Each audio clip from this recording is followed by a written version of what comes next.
రేపు మార్చి 1 దశమి, అందులోనూ బుధవారము. చాలా అద్భుతమైన రోజు. ఈ రోజున గుర్తుపెట్టుకొని మరి ఈ ఒక్క పండుని తిని చూడండి, మీ దశ తిరుగుతుంది. ఈ నెల మొత్తం కూడా మీరు చాలా ఆనందంగా ఐశ్వర్యంతో ఉంటారు. ఈ నెల రోజుల్లో మీకు అసలు కష్టాలే రావు. ఎందుకు అంటే మార్చి 1 దశమి బుధవారము చాలా అద్భుతమైన రోజు కలిసి వచ్చింది. నిజానికి చెప్పుకోవాలి అంటే మనకు ఈ సంవత్సరం అంతా కూడా కలిసి వస్తుంది. చాలా అద్భుతమైన రోజులు ఒకదానికి ఒకటి చాలా ముడిపడి కలిసి వస్తున్నాయి. కాబట్టి ఇలాంటి అద్భుతమైన రోజుల్లో చిన్న చిన్న పనులు, చిన్న చిన్న పరిహారాల వల్ల మీ యొక్క సమస్యల నుండి బయటపడవచ్చు. ఆర్థిక సమస్యలు అయినా, అనారోగ్య సమస్యలు అయినా, కుటుంబంలో కలహాలు అయినా, ఇలా ఎలాంటి సమస్యలు ఎదురైనా అందులో నుండి బయటపడవచ్చు. అయితే మనకు అందరికీ తెలిసిందే, లక్ష్మీదేవతకి కానీ, శివుడికి కానీ, ఇక గణపతికి కానీ, ఇలా ప్రతి దేవతామూర్తులకి అలానే దేవుళ్ళకి కూడా పండ్లు అంటే ఎంతో ప్రీతికరం. అందుకని మనం పూజ సమయంలో ఖచ్చితంగా నైవేద్యంగా ఏదో ఒక పండుని కానీ పెడుతూ ఉంటాము. అంతేకాకుండా దీపాన్ని వెలిగించి ధూపాన్ని వేసి మనం ఏదో ఒక కోరికను కోరుకుంటూ ఉంటాము. అయితే మన హిందూ సనాతన ధర్మం నుండి కూడా వస్తున్న సాంప్రదాయాలలో ఫుడ్ విషయంలో కూడా లక్ష్మీదేవి ఎంతో అనుగ్రహిస్తుంది అని తెలియజేస్తున్నారు. అందుకని మనం ఏ పూజ చేసినా, ఎప్పుడు పూజ చేసినా కూడా ఖచ్చితంగా నైవేద్యంగా తీపి పదార్థాన్ని ఉంచుతాము. లేదు అనుకుంటే ఒక పండుని ఉంచుతాము. ఇలా చేయడం వల్లనే మన పూజ అనేది సంపూర్ణంగా పూర్తవుతుంది. అప్పుడే మనకు పూజకు తగిన ఫలితం అయితే వస్తుంది. అలానే మన ఇంట్లో ఎప్పుడు కూడా ఉండవలసిన కొన్ని ఆహార పదార్థాలు ఎప్పుడు కూడా అవి మన ఇంట్లో ఉండాలి. అలా ఉండడం వల్ల లక్ష్మీదేవి యొక్క అనుగ్రహం కలుగుతుంది అని మన శాస్త్రాలలో తెలుపబడింది. అవి ఏంటి అంటే ముఖ్యంగా పాలు, పెరుగు. ఇవి మన హిందూ ధర్మంలో ఎంతో ముఖ్యమైనవి. ఖచ్చితంగా ప్రతి ఒక్కరి ఇంట్లో ఉండేవి. ఇంకా అంతేకాకుండా అందులోనే మన లక్ష్మి ఉంటుంది అని కూడా మన పెద్దలు చెబుతున్నారు.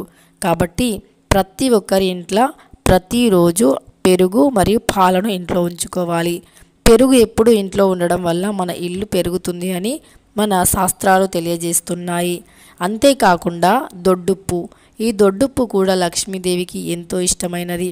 కాబట్టి ఈ దొడ్డుప్పు కూడా ఎప్పుడు మన ఇంట్లో ఉండాలి అని మన శాస్త్రాలు తెలియజేస్తున్నాయి.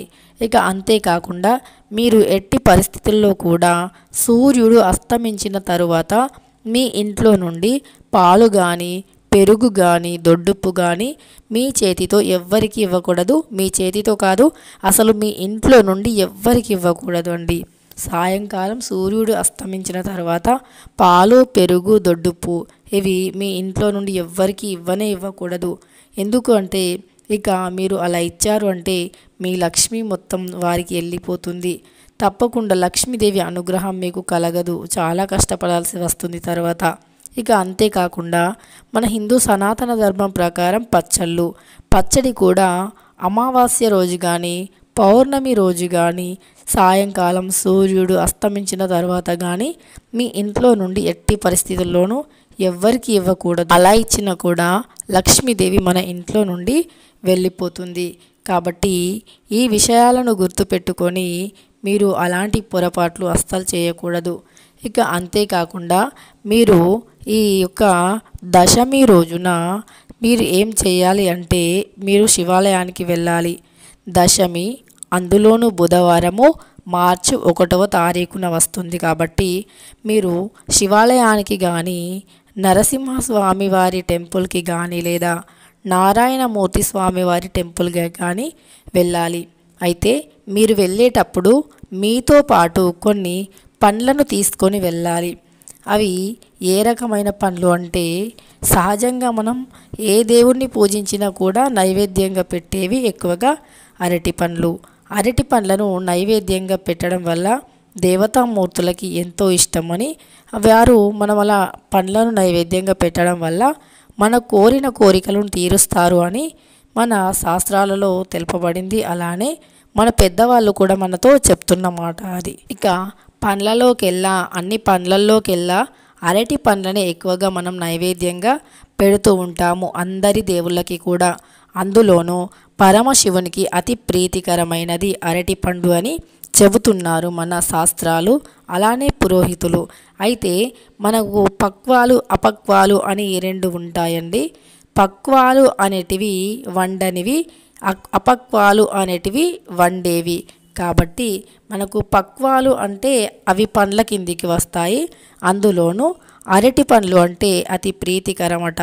అందుకని అరటి పండ్లను శివయ్యకి నైవేద్యంగా పెడతారు.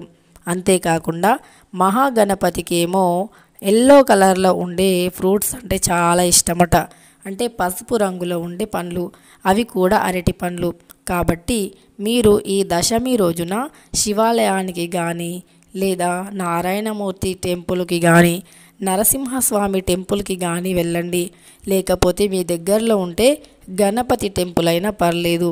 అయితే మచ్చలు మరకలు ఏమీ లేకుండా మొత్తం నీట్గా చాలా క్లీన్గా చూడడానికి కూడా అందంగా ఉండే అరటి పండ్లను తీసుకొని వెళ్ళండి గుడికి. తరువాత ఆ పండ్లని మీ యొక్క అంటే మీరు ఆ తీసుకువెళ్ళిన పండ్లని మీరు ఏ దేవుడి టెంపుల్కి వెళ్ళినా కూడా ఆ దేవుడి యొక్క పాదాల వద్ద పెట్టి పూజ చేయండి. అలా పూజించబడిన పండ్లను మీరు పంతులు గారి చేత మీ ఒడిలో పట్టుకోండి. అంటే మనం సహజంగా కొంగుని పడుతుంటాం కదా, అలా పట్టుకోండి. ఒకవేళ పురుషులు అయితే కనుక మీ మెడలో టవల్ని వేసుకొని ఆ టవల్లో మహాప్రసాదంగా తీసుకోండి. అలా తీసుకున్న పళ్ళని ఇంట్లోకి తీసుకొని వచ్చి మీ ఇంట్లో ఉన్న వారంతా కూడా మీరు వెళ్ళిన టెంపుల్ అంటే ఏ శివాలయానికి వెళ్తే ఓం నమ శివాయ అని, లక్ష్మీదేవి గుడికి వెళ్తే మహాలక్ష్మీయ నమః అని, లేదా గణపతి టెంపుల్కి వెళ్తే ఓం గం గణేశాయ నమః అని పేర్లను, దేవుడి పేర్లను తలుచుకొని వారికి నమస్కరించుకొని మహాప్రసాదంగా భావించి ఆ ఫ్రూట్స్ని మీరు ఇంట్లో ఉన్న వారంతా కూడా భుజించండి. అలా చేయడం వల్ల మీకు ఈ నెల మొత్తం కూడా ఆర్థిక సమస్యలు లేకుండా, డబ్బుకి లోటు లేకుండా, కష్టాలు రాకుండా ఆరోగ్యంగా, ఆనందంగా, ఐశ్వర్యంతో ఉంటారు. అయితే ఖచ్చితంగా మీరు నేను చెప్పినట్టుగా ఇలా చేయండి. అయితే మీకు డౌట్ రావచ్చు, కేవలం అరటి పండ్లని తీసుకొని వెళ్ళాలా అని. అవునండి, కేవలం అరటి పండ్లని తీసుకొని వెళ్ళండి. అరటి పండ్లు అంటే అందరి దేవుళ్ళకి చాలా ఇష్టం.